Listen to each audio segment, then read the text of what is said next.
সাম্প্রতিক সময়ে সামাজিক যোগাযোগ মাধ্যমে সেনাবাহিনী এবং তার পদোন্নতি ও সম্মানকে কেন্দ্র করে চিরচেনা কুচক্রী মহল বিতর্ক সৃষ্টি করেছে। বিশেষ করে বিএমের ৮৯তম দীর্ঘমেয়াদী কোর্সে সোর্ড অব অনার প্রাপ্ত একজন ক্যাডেটকে নিয়ে অভিযোগকারীরা বলছেন তিনি সাবেক ডিজিএফআই প্রধান ও পলাতক আসামি জেনারেল হামিদের সন্তান, তাই বাবার অপরাধের দায়ে তাকে সম্মান দেওয়া অনুচিত। এই বিতর্ককে শুধু আবেগের আলোকে বিচার করা বা অনুমানের ভিত্তিতে গুজব ছড়ানো এক ধরনের অনৈতিকতা। আসুন বিষয়টিকে ইসলাম, ন্যায়বিচার এবং সামাজিক বাস্তবতার আলোকে বিশ্লেষণ করি।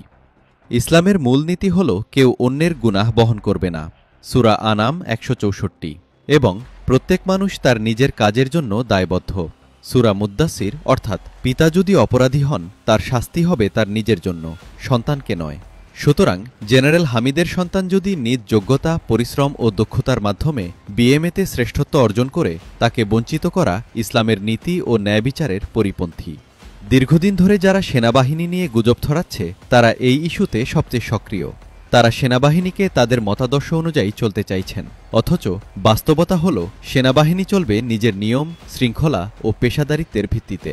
কোনো অনলাইন কুচক্রী মহল এর কার্যক্রমে প্রভাব বিস্তার করতে পারে না। সেনাবাহিনীর পদোন্নতি ও সম্মান প্রক্রিয়া সম্পূর্ণ মেধা, পরিশ্রম ও দক্ষতার উপর ভিত্তি করে পরিচালিত হয়।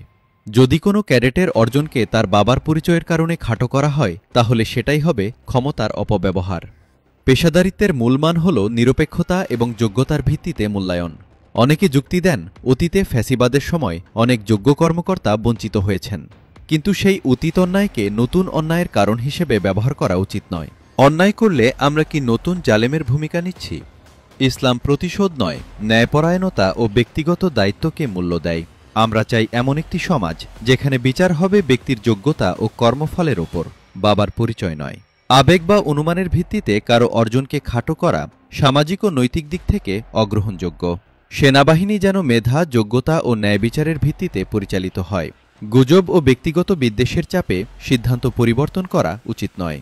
ইসলামের শিক্ষা অনুযায়ী অপরাধ যার, শাস্তি তার, আর যোগ্যতার ভিত্তিতে সম্মান পাওয়া অবশ্যই ন্যায়পরায়ণতা।